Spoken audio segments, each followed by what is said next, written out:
সিলেটের সুতারকান্দি স্থলবন্দরের ওপারে ভারতের আসাম রাজ্যের করিমগঞ্জ এলাকায় হিন্দু ঐক্য মঞ্চের কয়েকশো নেতাকর্মী বাংলাদেশের অভিমুখে মার্চ করেছে।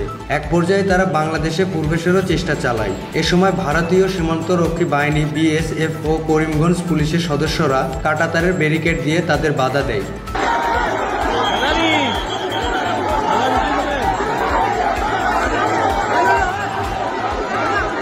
বাংলাদেশে কথিত সংখ্যালঘু নির্যাতনের অভিযোগ তুলে হিন্দু ঐক্য মঞ্চের ব্যানারে ভারতের কয়েকশো নাগরিক বাংলাদেশ অভিমুখে এ মার্চে অংশ নেন। রবিবার 1 ডিসেম্বর সন্ধ্যার পর সামাজিক যোগাযোগ মাধ্যমে ভারতীয় নাগরিকদের বাংলাদেশের অভিমুখে এ মুভমেন্ট একাধিক ভিডিও ছড়িয়ে পড়েছে।